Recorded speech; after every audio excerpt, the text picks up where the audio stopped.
안녕하세요. 오늘도 사연 살롱을 찾아주셔서 감사합니다. 현재 지방의 한 초등학교 앞에서 떡볶이집을 운영하고 있는 30대 후반의 아줌마예요. 너무 귀여운 딸내미야 곰같이 답답할 때도 있지만 착하디 착한 남편과 함께 살고 있네요. 요즘 다들 외동이 많잖아요. 저도 형편이 그리 좋은 편이 아니었기에 딸 하나만 낳고 살고 있는데 요즘 들어 40대기 전에 아이 하나 더 낳고 싶다는 생각이 들기도 해요. 갑작스레 형편이 좀 좋아졌거든요. 여유가 생기고 나니 사람 생각이 확 바뀌네요. 그런데 대가족 속에서 복작이며 온갖 트러블 다 겪으며 살다가 분가에서 우리 세 식구만 사니까 홀가분하기도 해요. 시댁이 대가족이었는데 딱 20살에 결혼해서 합가가 당연한 줄 알고 살았었거든요. 지금 제 나이에 결혼했다면 아무리 시궁창에 살아도 남편과 단둘이 분가해서 살았을 거예요. 합가는 진짜 지옥 속에 사는 거나 다름없었거든요. 제가 왜 이렇게까지 시댁에 대해 안 좋게 이야기하는지는 끝까지 들어보시면 이해하실 거예요. 답답했던 제 심정을 말이죠. 어둠의 터널을 지나 현재 광명을 찾았어요. 그렇게 고통스러웠다면 원인 제공을 한 시댁과 연을 끊고 사는 게 어떠냐고요? 중간에 시모와 연을 끊고 살던 시절도 있었어요. 저희 딸내미가 태어나던 시점부터였던 것 같아요. 그때 에피소드를 생각하면 진짜 시모를 고소라도 하고 싶다니까요. 그놈의 무속이 뭔지 무당한테 날짜와 시를 받아와서 제왕절개 시일을 정했는데 무슨 공장도 아니고 사람 생명이 그렇게 칼각을 지켜서 탄생하나요? 그 전에 나오려던 걸 시모가 무당이 말한 날짜에 나아야 한다며 바득바득 우기고 쌩 난리를 쳤다니까요. 그 덕분에 전 죽을 뻔한 고비를 넘겼고요. 이 정도면 제가 시모와 연 끊을만 하죠. 무속이면 무당 때문에 제 인생에 한이 맺힌 게 그게 처음이 아니었어요. 제 친정 아빠도 무당 여자한테 넘어가서 전 재산 다 넘기고 우리 가족을 하층민으로 전락시켜버렸죠. 이러니 제가 무당, 시댁, 시모 이야기만 나오면 거품을 물고 쌈딱 모드로 변하는 거예요. 내가 하도 당한 게 많으니 더 이상 그들에 의해 내 돈 안 뺏기고 피해 입지 않으려고 말이죠. 시댁 구성원 중 시모만 절 괴롭혔다면 그나마 낫겠네요. 개날라리 시누이와 대학물 좀 먹었다고 절 하대하던 동서는 또 어떻고요. 그나마 착한 남편과 제게 처음부터 잘해주셨던 시부가 있어서 그 집에서 버틸 수 있었던 것 같아요. 남편까지 나쁜 놈이었다면 신혼 때 당장 이혼하지 않았을까 싶네요. 남편은 앞으로 그들을 보고 살지 안 보고 살지는 저보고 결정하래요. 하지만 전 그들에게 메롱메롱 실컷 놀리면서 당당하게 살아가려고요. 더 이상 시댁 것들에게 기죽을 필요가 전혀 없거든요. 경제적 여유가 생기고 나서부터 심적인 여유가 생겨났네요. 어깨가 펴지고 깡이 생깁니다. 역시 사람은 주머니에 돈이 좀 있고 봐야 하나 봐요. 지금까지 제가 언급한 내용만 봐도 참으로 환장할 삶이었죠. 제 인생을 오늘 탈탈 털어보려고 해요. 그래야 깔끔하게 새 출발할 수 있을 것 같아서요. 제 인생의 새로운 챕터를 열어가며 한 번쯤 정리할 기회를 주셔서 감사해요. 새로운 삶의 출발을 우리 사연살롱 구독자분들과 함께 할게요. 그럼 지금부터 시작해 볼게요. 엄마라는 단어를 떠올리면 눈물부터 납니다. 죽는 그날까지 진짜 생고생 많이 하며 사신 분이거든요. 마음고생 몸고생 다 말이죠. 저희 친정이 원래 못 살았던 건 아니에요. 엄마 아빠 둘 다 고졸의 학력으로 읍내에 위치한 조그만 회사에서 맞벌이하고 계셨거든요. 두 분 다 착하고 성실하신 분들이라 착하게 돈 모으며 정상적인 가정을 영위할 수 있었죠. 물론 두 분 다 흑수저 출신이라 엄청나게 아껴 쓰는 습관은 몸에 탑재돼 있었어요. 어떻게든 돈을 아껴야 하는데 자식을 낳으면 돈이 많이 들어가니 외동딸인 저 하나로 만족하셨다고 해요. 엄마 아빠 다 돌아가신 지금에서야 생각해보면 형제가 없는 점이 많이 아쉽긴 해요. 이 세상에서 가족이 한 명도 없어졌을 때 저 혼자인 게 두렵기도 했었거든요. 한편으론 요즘 사람들이 아이를 많이 안 낳는 게 이해가 돼요. 예전과 다르게 요즘엔 사교육까지 엄청나게 시키니 아이 하나 키우는데 돈이 얼마나 많이 들어가겠어요. 학원 하나 보내려면 과목당 3, 40만 원은 그냥 들어가더라고요. 물가는 하늘 높은 줄 모르고 치솟고 말이죠. 아휴, 요즘 사과 하나 살래도 너무 비싸서 참 망설여지잖아요. 집값은 또 어떻고요. 내 수입은 그대로인데 물가만 미친 듯이 올라가니 망연자실인 요즘이죠. 어쨌든 그리도 알뜰했던 부모님을 따라 덩달아 저도 일회용 플라스틱 수저 하나도 씻어서 다시 쓰곤 했어요. 그렇게 허리띠 졸라매며 지내는 게 당연한 줄 알고 살았죠. 그 덕분인지 부모님은 시장에 통건물은 못 사도 시장통에 점포 한 칸을 사서 월세까지 받을 수 있었어요. 남들이 보기엔 아무것도 아니게 보일 수 있어도 무자본 밑바닥에서 시작해서 실로 엄청난 성과였죠. 엄마 아빠가 같이 회사 다니면서 월급을 따박따박 저축했기에 가능했을 거예요. 그런데 그 조그만 회사가 IMF 직격탄을 맞고 망해버렸어요. 엄마, 아빠, 그리고 저까지 우리 가족의 충격은 이루 말할 수 없었죠. 특히 우리 집은 엄마보다 아빠가 마음이 더 여린 편이었는데 아빠가 완전히 망연자실해서 정신을 못 차리시더군요. 심지어 우리 모녀 앞에서 곡을 하며 울기까지 하셨죠. 아이고, 어떡하면 좋으냐. 갑자기 회사가 망하다니 이게 웬일이야. 우린 이제 어떻게 살지 여보? 유진아, 우리 이제 망했어. 다 망했다고. 엄마가 정신 못 차리며 슬퍼하던 아빠를 제지하고 나섰어요. 엄마는 그래도 아빠보다는 현실적이고 좀 다부진 성격이었거든요. 유진 아빠, 세상 망했어요? 남자가 그깟 일로 눈물 질질 짜긴? 뉴스 보니 IMF 와서 우리나라는 거의 다 망한 것 같지만 길거리 나가봐요. 사람들 하하호호 웃고 사는 건 여전하다고요. 게다가 우리는 점포 하나에서 월세가 계속 나오고 있잖아요. 쥐꼬리만 하지만 그 돈으로 우리 세 식구 밥 못 먹고 살겠어요? 회사가 망한 건 잠깐 쉬어가라는 의미로 생각하고 등산 동호회라도 들어가서 건강이나 챙기세요.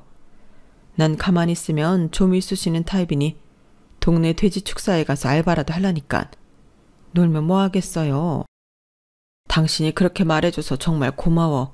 그래, 일단 등산 동호회 들어서 사람들하고 같이 산 타면서 내 마음 좀 추스리고 나도 일 구해볼게. 이 모든 게 다 엄마의 권유로부터 시작된 거였어요. 잠깐 마음을 다잡기 위해 등산 동호회에 가입했던 아빠의 선택이 우리 가족을 야금야금 파멸로 이끌 줄은 꿈에도 몰랐어요. 가랑비에 옷 젖듯이 우리 가족의 돈은 점점 없어지게 되었죠. 그 이유는 바로 아빠 등산 동호회의 이혼녀 무당 때문이었어요. 엄마는 돼지 축사에서 열심히 알바하시느라 이 상황을 잘 모르고 계셨어요. 오히려 집에 있는 시간이 많았던 제가 더 잘 파악하고 있었죠. 어느 날부터인가 아빠는 등산하러 나가는데 패션에 엄청나게 신경을 쓰고 심지어 향수까지 뿌리시더군요. 방바닥에 신문지를 깔고 전신거울 앞에서 등산화를 여러 개 신어보며 어떤 게 잘 어울리는지 제게 묻기도 했어요. 유진아, 아빠 좀 젊어 보이니? 어때? 네가 신세대니까 아빠를 객관적으로 한번 평가해봐. 아참, 유진이 방에 있는 캡모자 아빠가 좀 빌려 쓰고 나갈게. 맨 처음엔 그저 아빠가 갑자기 자기 관리를 잘 하시나 보다 라고만 생각했어요. 그런데 점점 뭔가 수상쩍더라고요. 급기야 엄마 아빠가 함께 피땀 흘려 모았던 재산이 줄어들기 시작했어요.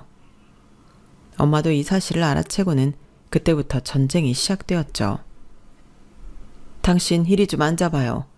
요즘 주말마다 무슨 여행을 이리 많이 다니는 거예요? 등산 동호회 멤버 전부가 매주 주말마다 단체 여행을 다니는 거냐고요. 그리고 몇 달만 쉬고 다시 일자리 알아본다고 했잖아요. 아예 평생 놀 생각이에요? 성실하던 사람이 갑자기 왜 이렇게 변한 거예요? 어저께 우리 점포 세입자한테 연락 왔어요. 당신이 점포를 부동산에 내놔서 판다고 그랬다며. 거기서 나오는 월세로 거의 생활하고 있는데 갑자기 멀쩡한 전부는 왜 판다는 거예요? 그 돈으로 아예 놀고 먹게? 대체 무슨 꿍꿍이를 갖고 있는 거예요? 다른 여자라도 생긴 거예요? 딴 살림이라도 차린 거냐고. 아빠는 차라리 잘 됐다 싶은지 아예 대놓고 이실직고 하더군요. 이참에 다 까발릴게. 그래, 말 잘했다. 나 여자 있어. 무당하는 내 딸린 이혼녀인데 얼마나 예쁘고 참한지 몰라. 푹 퍼진 아줌마인 당신과는 차원이 다르다고. 게다가 어찌나 용한지 그동안 나한테 있었던 일을 다 맞추더라고. 내 사주 보더니 당신과 계속 살면 나 단명한데 오히려 그 무당이랑 궁합이 잘 맞아서 100세까지 무병장수 할 수 있고 재산까지 100배나 불어난다는 거야. 그러니 내 마음이 그 여자한테 기울 수밖에 없지 않겠어? 안 되겠어 여보. 우리 그만 이혼하자. 미안하지만 자기는 생활력 강하잖아. 사막 한가운데 떨어져도 잡초처럼 다시 살아날 여자잖아. 그러니까 당신은 다른 남자 만나든가 여튼 가볍게 새 출발해. 옆에서 어린 제가 들어도 아빠의 말은 방구인지 개벽다구인지 모르겠더군요. 엄마도 불같이 화를 내는 건 당연지사였고요. 뭐? 가볍게 새 출발해? 그래, 우리 모녀의 주머니가 아주 가벼울 수밖에 없겠네. 바보 천치마냥 착한 내가 가장으로서 당신 면 세워주려고 이 집과 가게를 당신 명의로 해줬더니 기어코 우리 모녀를 빈털터리로 만들어? 이 미친 인간아. 당신이 진정 우리 딸 아빠 맞아? 웬 무당 이혼녀에 미쳐서 그동안 뼈 빠지게 일군 재산을 다 거덜내겠다는 거야? 그건 절대 안 돼. 그년한테 가려거든 이 재산 다 우리 모녀 앞으로 해주고 가. 아빠가 그렇게 뻔뻔한 사람인지 미처 몰랐어요. 인두껍을 쓰고 너무도 태연하게 폭탄 발언을 이어가더군요. 없어. 내 명의로 된 재산 다 팔아서 현금화했고 거의 다 썼어. 그 여자 삐까뻔쩍하게 식당 차려주고 그 여자 아들 유학 보내주는데 다 들어갔어. 그래도 우리가 궁합이 좋다니까 아마 그 여자랑 같이 살면 난 아마 더 많은 재산을 읽을 수 있을 거야. 그리고 사실 이 집 현재 다른 사람 명의고 월세로 전환해서 살고 있는 거야. 근데 곧 비워줘야 할 거야. 청천벽력 같은 소리였어요. 우리 집이라고 생각했던 이 집은 이미 다른 사람 명의였고 아빠가 월세를 내고 계속 살고 있는 형태였어요. 언제 팔았는지 우리 모녀 모르게 처분했더군요. 그마저도 이 집에서 곧 나가야 했고요. 충격을 제대로 받은 엄마는 그때부터 건강이 급격히 안 좋아지기 시작했어요. 엄마는 그 사람들 잘 살게 해주기 싫다며 이혼 안 해준다고 고집 피웠어요. 하지만 곁에서 지켜보던 제가 이혼하라고 엄마를 부추겼어요. 엄마 옆에서, 아니 우리 가족에서 아빠의 흔적을 다 지워버리고 싶었거든요. 그렇게라도 엄마와 단둘이 새 출발하고 싶었어요. 엄마와 아빠는 결국 이혼을 했고 월세로 전원해서 살던 그 집에서도 당연히 나와야 했어요. 그래도 중산층 정도는 된다고 생각했던 우리 가족이 하층민으로 전락해버린 거죠. 거의 무일푼 상태였으니까요. 그때 한 줄기 빛과 같던 분이 바로 엄마가 알바하던 돼지 농장의 주인 아저씨였어요. 저희 사정을 들으시고는 딱하다며 창고방 하나를 내주신 거죠. 아유 저런. 건강하고 씩씩했던 유진 엄마가 피골이 상접하고 눈빛이 흐려졌네. 유진이까지 이를 어쩌나. 돼지 냄새나는 좁은 창고방이지만 그래도 2명이 누울 자리를 댈 테니 여기서 당분간 지내면서 돈 좀 모아요. 알바생으로 시급제가 아니라 월급으로 좀 더 챙겨줄 테니 괜찮지? 돼지농장 사장님의 제안이 너무나 감사한 나머지 엄마는 말도 못 잇고 고개만 푹 숙인 채 울고 있었어요. 제가 나서서 연신 감사하다고 했죠. 정말 감사합니다 사장님. 오갈 데 없는 저희 모녀를 살려주셔서 정말 감사해요. 이 은혜 잊지 않고 저도 엄마를 도와서 열심히 일할게요. 어린 것이 참 말도 예쁘게 하고 참으로 효녀구나. 그래 가끔 시간 나면 아저씨 도와서 일하면 너한테도 용돈 주마. 돼지농장은 사장님과 갓 20살이 된 사장님 아들이 주축이 되어 운영되고 있었어요. 그 아들 이름은 이찬수였는데 공부에 별로 흥미가 없어서 대학을 안 가고 아빠 일을 돕고 있다더군요. 찬수 오빠 아래로 남동생과 막내 여동생이 있는데 남동생은 공부를 꽤 잘해서 이 일은 안 시키고 여동생은 하도 날라리라 집에서 손 놨다고 하더라고요. 사장님 부인은 없는 줄 알았어요. 이혼했거나 사별하신 분인 줄 알았어요. 돼지 농장에 코빼기도 안 비쳤거든요. 근데 사장님 부인이 몇 개월 만에 한 번씩 나오긴 하더라고요. 그러면서 창고방에서 기거하며 일하는 우리 모녀를 보며 모욕적인 말을 서슴없이 했어요. 아니 여보, 저런 거지 같은 모녀를 왜 창고방에서 지낼 수 있게 해주는 거예요? 관리비는 받고 있어요? 최소한의 관리비는 받아야 할 거 아니에요. 여기가 기숙사야 뭐야? 돼지 똥내 나는 창고방에서 잠이 오니? 하긴 생활 수준 뻔하지. 여기도 감지덕지겠지 뭐. 그 아줌마의 인성이 참 쓰레기같이 느껴졌어요. 혹여나 잘릴까봐 그 아줌마한테 아무 말 못하고 속만 끓이는 엄마를 대신해서 제가 질러버렸죠. 아주머니, 여기서 저희가 돼지 잘 키워주는 덕분에 잘 먹고 잘 사는 거 아닌가요? 사장님과 찬수 오빠도 냄새나는 돼지 축사에서 같이 일하고 있는 거 안 보이세요? 아주머니는 주인도 아닌가 보네요. 코빼기도 잘 안 비치신 걸 보면. 뭐야, 저 조그만 계집애가 못하는 말이 없네. 아주 싸가지가 바가지구나. 여보, 저 거렁뱅이들 당장 잘라버려요. 다른 일꾼들 세고 셌잖아요. 괜히 와서 쌈딱처럼 쌈이나 걸고 있는 자기 와이프를 한심하게 바라보던 사장님이 한마디 했어요. 에휴, 저놈의 옆에 내는 아주 주둥이만 맨날 나불나불 살림이고 돼지 농장 일이고 제대로 할 줄 아는 건 하나도 없으면서 맨날 구판에 돈이나 쓸어 다니고 말야. 아주 무속에 환장한 옆에 내 같으니라고. 여기서 괜히 일 열심히 해주고 있는 고마운 직원들에게 격려는 못해줄 망정. 뭐? 누굴 쫓아내? 내가 내 집에서 당신 쫓아내기 전에 가만히나 있어. 돼지 농장에 일 도와주러 온 사람들이 또각구들을 왜 신고 와? 으휴, 내 팔자야. 저런 옆에 내를 와이프라고 데리고 살고 있자니 우라통이 치민다 정말. 얼른 집에나 쳐 들어가. 사장님 와이프는 깨갱하고 집으로 돌아갔어요. 우리 편을 들어준 사장님께 정말 고맙더군요. 사장님은 언제나 물심양면으로 우리 모녀를 도와주는 분이었어요.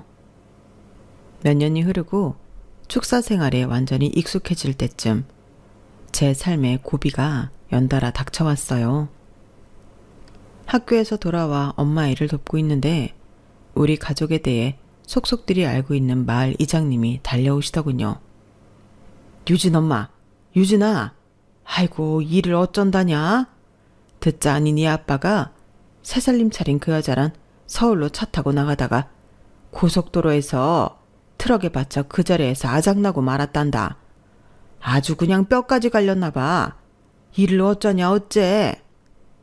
그 소식을 듣고는 엄청나게 놀라긴 했지만 미친 듯이 슬프진 않았어요. 차분하게 이장님께 되물었어요. 그래서요 이장님, 우리 아빠 돌아가신 거예요?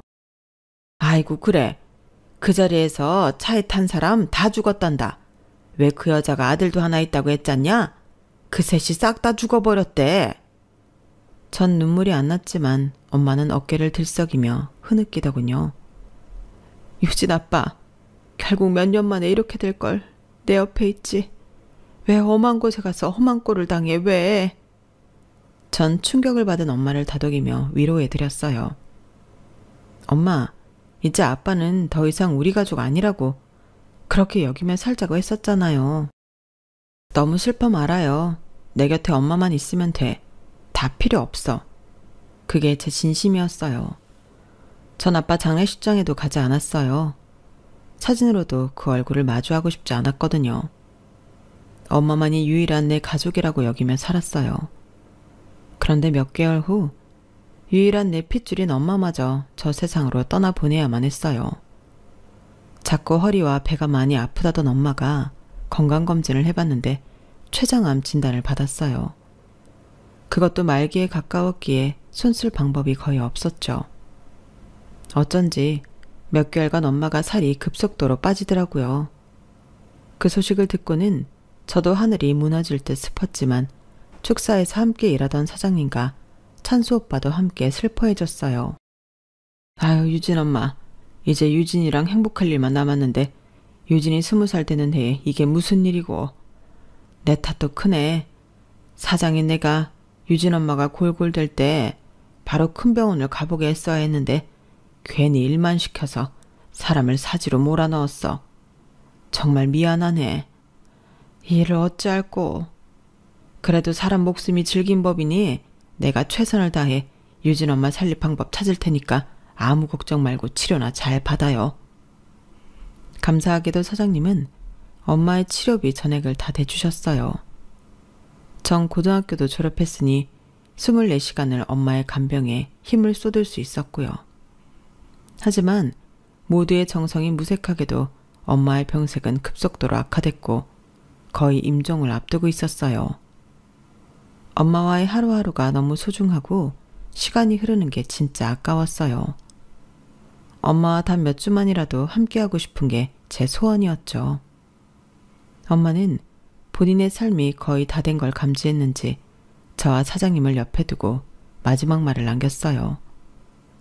사장님, 죽어서도 이 은혜 잊지 않겠습니다.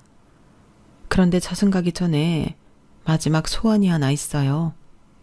우리 유진이를 아버지처럼 돌봐주시면 감사하겠습니다. 착하고 불쌍한 아이예요. 이제 다 커서 성인이 되긴 했지만 시집가기 전만이라도 축사에 살면서 일할 수 있게 해주세요. 돈이 없으니 다른 데 어디 갈 수도 없을 거예요. 부탁드립니다. 아유, 유진 엄마, 그건 걱정 말게나.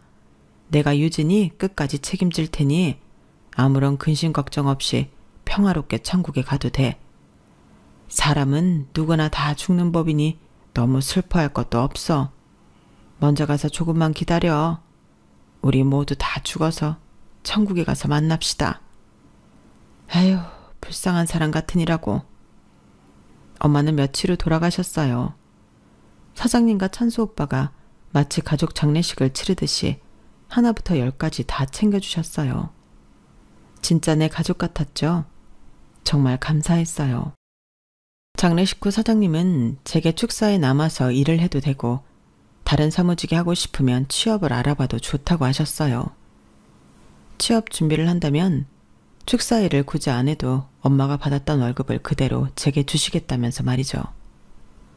전 몇 년간 지켜본 일이 돼지농장 일이었기에 그냥 이곳에 남겠다고 했어요. 고졸로 취업할 수 있는 곳이 없진 않았지만 이곳에 남고 싶은 이유가 있었거든요. 이유는 바로 찬수 오빠였어요.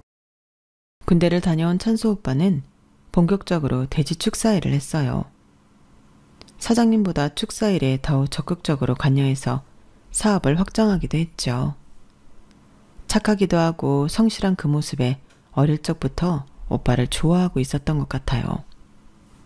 오빠는 20대 중반이 되도록 여자친구 한번 안 사귀어보고 묵묵히 일만 하더군요. 절 여동생처럼 대하면서 말이죠. 20살이 된 저를 여자로 보지 않는 찬수 오빠에게 짜증이 나서 제가 적극적으로 나서야겠다고 다짐했어요. 마침 빼빼로데이가 와서 커다란 빼빼로를 하나 사서 오빠에게 줬어요. 이게 뭐야? 이렇게 큰 빼빼로도 있어? 와, 신기하다. 나 이거 먹어도 돼? 정말 맛있네. 뭐야? 빼빼로 맛있다로 끝나는 거야? 내가 오빠한테 이걸 왜 준 것 같아? 오늘이 무슨 날인 줄이나 알아? 어이? 그냥 과자 먹는 날 아니야? 무슨 날이지? 혹시 유진이 생일이니? 내 생일도 아니고. 뭐지? 아유, 이 답답아. 오늘 빼빼로데이여서 사랑하는 사람한테 빼빼로 주는 날이야. 그것도 모르고 있었어? 나 오빠 좋아해. 아니, 사랑하는지도 모르겠어. 아주 오래전부터 말이야. 그러니까 나 책임져. 사랑? 책임지라고? 어떻게? 당황한 오빠는 얼굴이 홍당무가 되어 말을 더듬기 시작했어요. 오빠를 좋아하는 마음에 그 모습마저 귀여워 보이더군요. 전 오빠 손을 확 잡았고 그 상태로 우린 시골길을 한참이나 걸었어요. 그렇게 제가 밀어붙인 끝에 우린 사귀게 되었어요. 찬수 오빠가 절 진짜 좋아해서 사귀었는지 아닌지는 잘 모르겠지만 책임감 강하고 착한 찬수 오빠는 저에게 정말 잘해주었어요. 처음 만난 순간부터 정말 친절한 남자였지만 내 남친이 되고부터는 진짜 공주님 대접을 해주었죠. 우린 시골 여기저기에서 남몰래 손잡고 뽀뽀하며 연애를 했어요. 남친 아빠, 즉 축사 사장님한테도 우리 사이를 공개하지 않았어요. 둘 다 연애를 해본 적도 없기에 뭔가 쑥스러웠거든요. 그런데 모두들 퇴근한 줄 알고 불 꺼진 축사에서 뽀뽀를 하다가 그만 사장님께 딱 걸리고 말았네요. 사장님이 저희를 불렀어요. 혹시라도 불호령이 떨어질까봐 조마조마한 마음을 가지고 죄인처럼 고개를 숙이고 있었죠. 너희 연애하냐? 진작 말하지 그랬니? 참 좋을 때다. 근데 너희 연애만 할 거니? 좋은 시절 뭐하러 연애만 하니? 시간 아깝게. 그러지 말고 이참에 결혼까지 해버리는 게 어떻겠니? 이때가 남친과 연애한 지 몇 개월 안 됐을 때인데 남친 아빠가 결혼 이야기를 꺼내자 좀 놀라웠어요. 하지만 살면서 그만큼 반가운 이야기가 없었던 것 같아요. 저도 모르게 속마음이 바로 튀어나왔죠. 네, 저 할래요. 찬수 오빠랑 결혼 허락해 주신다면 하고 싶어요. 저의 멘트 이후로 우리 결혼은 정말로 급속도로 진행되었어요. 엄마 아빠 다 잃고 다시금 가정을 꾸리고 가족 구성원이 되고 싶다는 저의 열망도 한몫했던 것 같아요. 번갯불에 콩 구워 먹듯이 결혼식을 올리게 되었고 20대 철 모르는 나이였기에 시댁에서 함께 사는 걸 당연하다고 생각했어요. 시부와 남편을 제외한 시댁 식구들이 절 탐탁치 않아 한다는 건 알고 있었지만 저만 열심히 살면 모든 게 해결될 거라 믿었죠. 하지만 아무리 제가 열과 성을 다해도 절 싫어하는 시댁 족속들의 마음은 바뀌질 않더군요. 그때부터 고난의 행군이 시작되었어요. 다 쓰러져가는 시골집이긴 했어도 쪽방을 5개나 뚫어놨더라고요. 시댁 식구들이 대식구였기 때문에 방 5개가 필요하긴 했어요. 일단 시할머니가 85세였는데 중풍으로 쓰러져 누워 계셨어요. 신혼 초부터 저의 하루 일과는 시할머니 똥오줌 치우는 것부터 시작했어요. 시모와 간병인이 하던 걸 제가 시집오니 저에게 다 시키더라고요. 지독한 시모는 그 외에도 모든 집안일들을 제게 떠넘겼어요. 정말 미치고 팔짝 뛸 노릇이었죠. 제가 코뿔소였다면 넷불로 시모를 들이받아버리고 싶은 마음이 굴뚝 같았어요. 현실은 말로만 들이받을 수밖에 없었죠. 어머님, 또 무당 만나러 가시는 거예요? 뭔 놈의 굿을 매달하시는 건가요? 아버님한테 또 혼나시려고 그러세요? 사주팔자 맹신하지 마시고 그냥 주어진 삶 열심히 살면 되는 거 아닌가요? 저한테 집안일이며 할머님 간병일 다 맡기시지 마시고 제발 도와달라고 했죠. 시모도 누구한테 질 성격이 아니었어요. 너 식모로 들어온 거 맞아. 그럼 거지 고 하나 다름없는 널 뭐하러 며느리로 들였겠냐? 내가 무당을 만나든 구슬하든 상관하지 마라.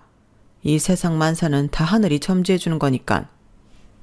시모만 이렇게 미친 인간이었으면 제가 말을 안 하게요. 신위는 한마디로 진짜 더러운 여자였어요.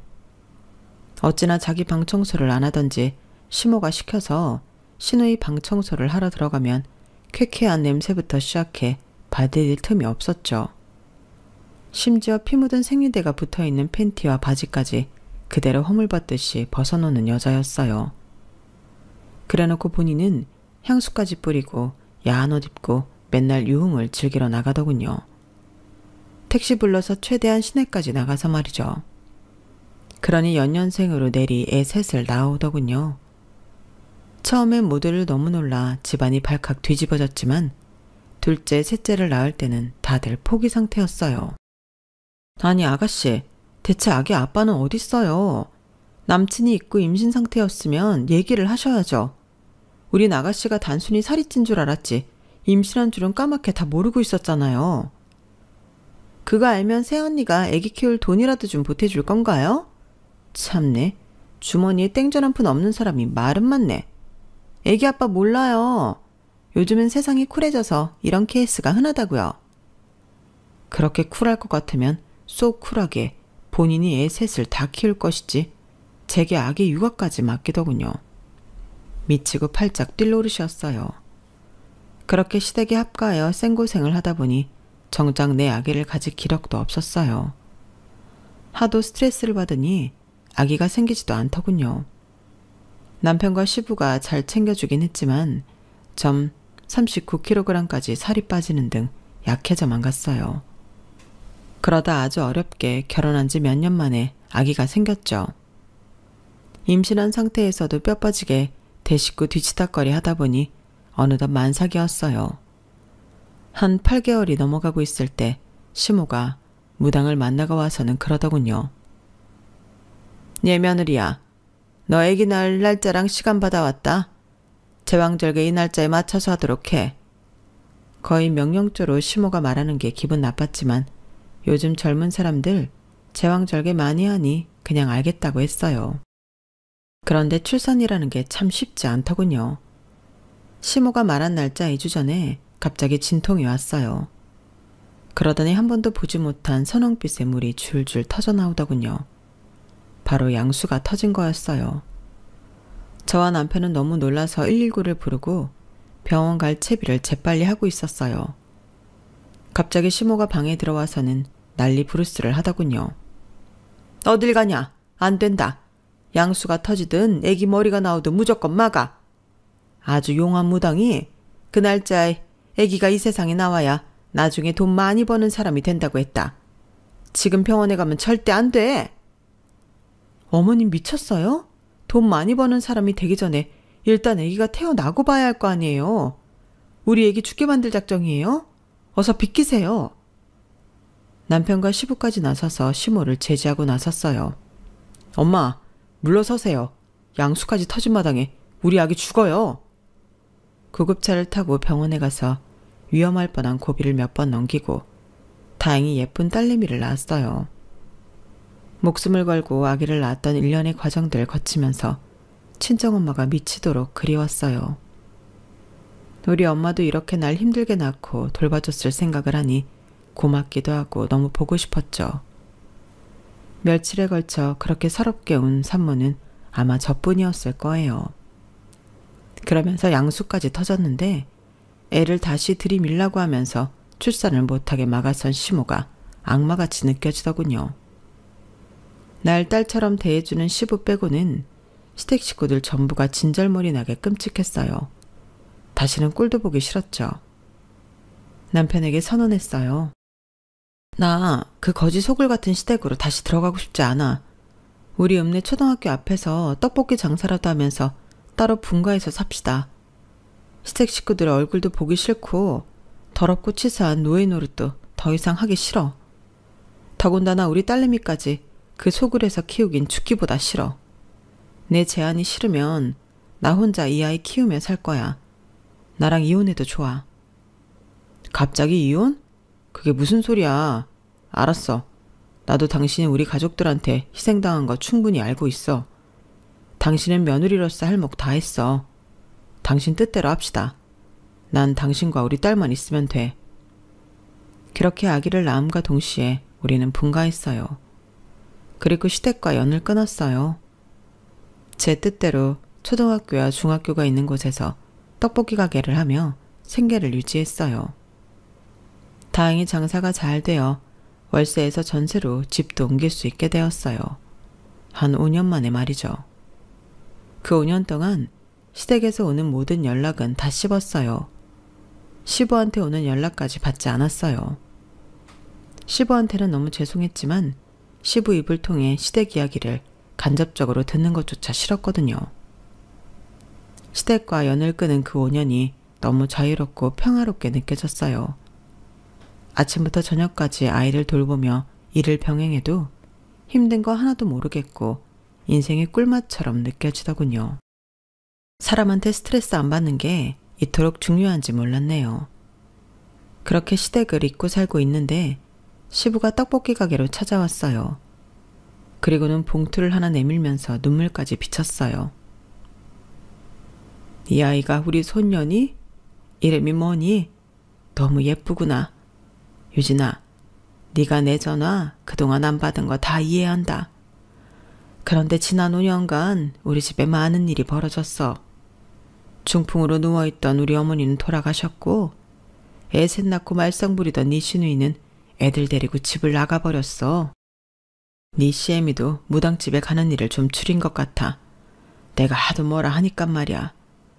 서울서 대학 다니던 네 시동생이 취업해서 결혼한다고 여자를 데려왔더구나. 네 동서들 아가씨가 우리 집안 내막을 잘 모르니 큰형 내외인 너희 부부가 이제 다시 왕래도 하며 이번 결혼식에 좀 와주면 어떨까 하고 찾아왔다. 그동안 돈 벌고 아기 키우느라 참 힘들었지?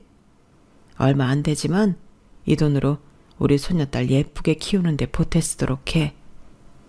어쨌든 시애비로서 참으로 면목이 없구나, 유진아. 봉투든 뭐든 시부가 울면서 말하니 저도 눈물이 펑펑 쏟아졌어요. 아버님, 그동안 연락도 안 드리고 저도 참 죄송했어요. 저한테 친아버지 이상으로 잘해주신 분인데 은혜를 모르고 살았네요. 아버님 말씀대로 할게요. 앞으로 우리 찬이 크는 것도 보여드리고 할게요. 시댁 식구들에 대한 앙금이 사라진 건 아니었지만 애기 엄마가 된 저는 더 이상 예전에 연약했던 서유진이 아니었어요. 시댁 식구들을 상대할 수 있다고 믿었어요. 스트레스 받지 않을 자신이 있었죠. 물론 저의 오판이었지만 말이죠. 그래도 좀 괜찮은 여자가 동서로 들어왔다길래 안심하고 있었어요. 저도 형님으로서 잘해주려고 생각하고 있었죠. 그런데 어쩜 그렇게 부창부수인지 싸가지 없던 시동생과 똑같더군요. 시동생은 대학물 좀 먹었다고 저와 자기 형인 내 남편을 무시하기 일쑤였거든요. 동서도 마찬가지였어요. 형님, 돈 아끼려고 애 학원도 제대로 안 보내시는 거예요? 요즘 영어 유치원은 기본인 세상인데. 본인 부부가 대학도 안 나오고 무식하면 아이라도 제대로 가르쳐서 신분 상승하게 해야지. 아이까지 천민으로 계속 살게 할 건가요? 뭐야? 대학 나온 게 대수야? 동서 보니까 대학도 다 필요 없는 것 같네. 그렇게 무식하게 떠들어대는 거 보면. TV 보니까 예의는 지능 문제라고 하더라. 형님이 나한테까지 그렇게 싸가지 없게 말하는 걸 보니 동서 지능은 그렇게 좋지 않았나 봐? 제 말에 동서는 분해서 이를 바득바득 갈더군요. 동서와 시동생은 결혼 초기부터 우리 부부와는 상극이었어요. 그때마다 그나마 시부가 저희 부부 편을 들어주었어요.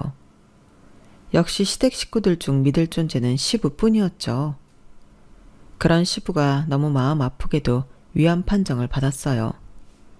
그동안 시부도 돼지 축사일만 하느라 본인 건강을 돌보지 못했던 거죠.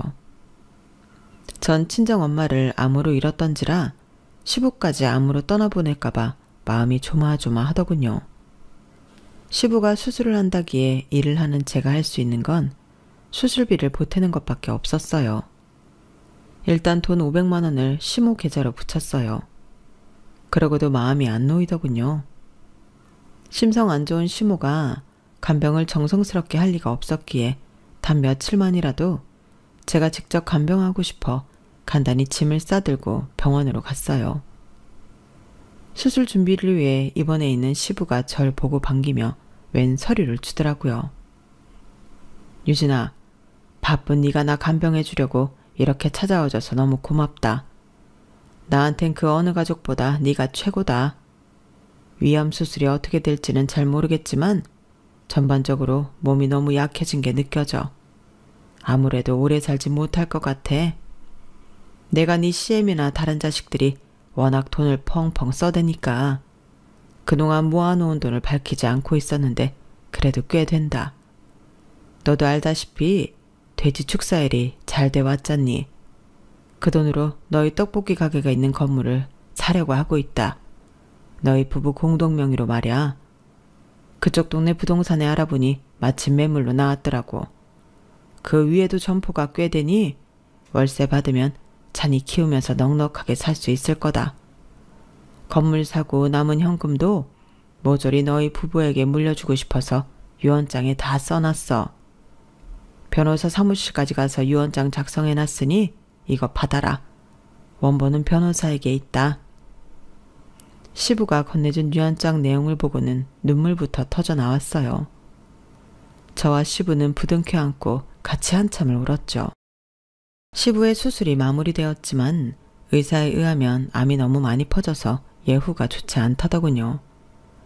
저희에게 재산을 물려주고 아니고를 떠나 진짜 내 친아빠 같은 분이 얼마 살지 못하신다는 것에 심장이 철렁 내려앉았어요.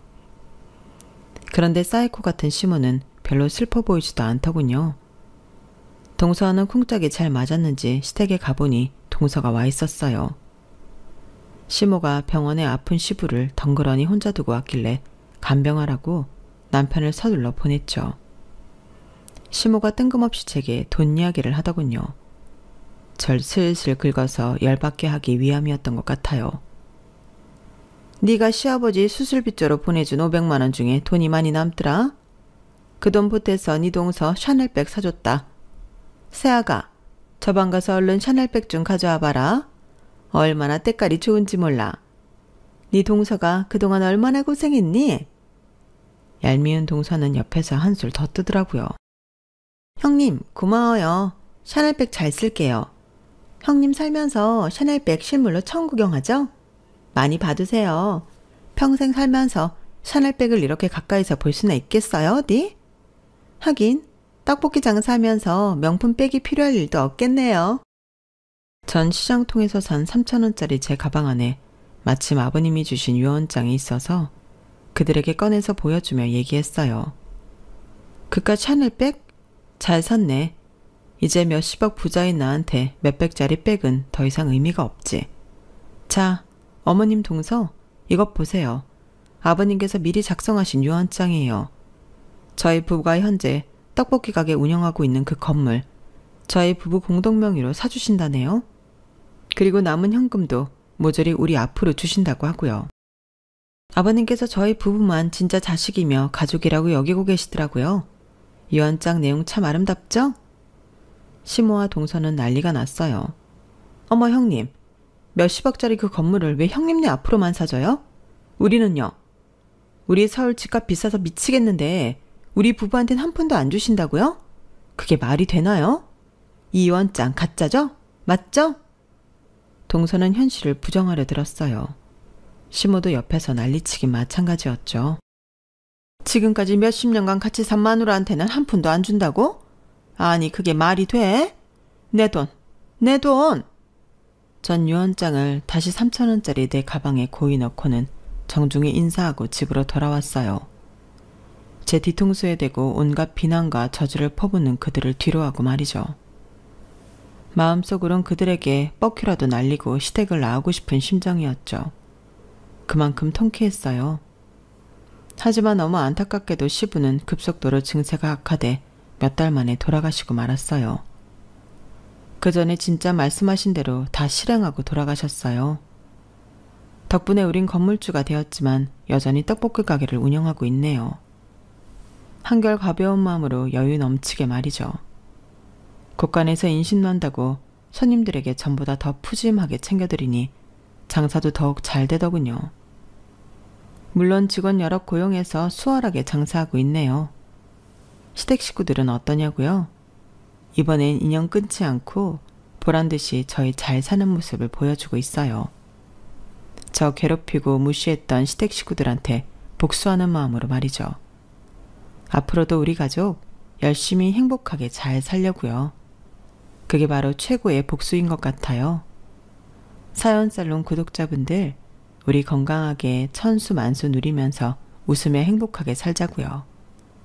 그게 여러분들에게 스트레스 줬던 족속들에 대한 최고의 복수니까요. 모두들 화이팅입니다. 여러분, 사연 댓글에 응원과 현명한 조언 부탁드려요.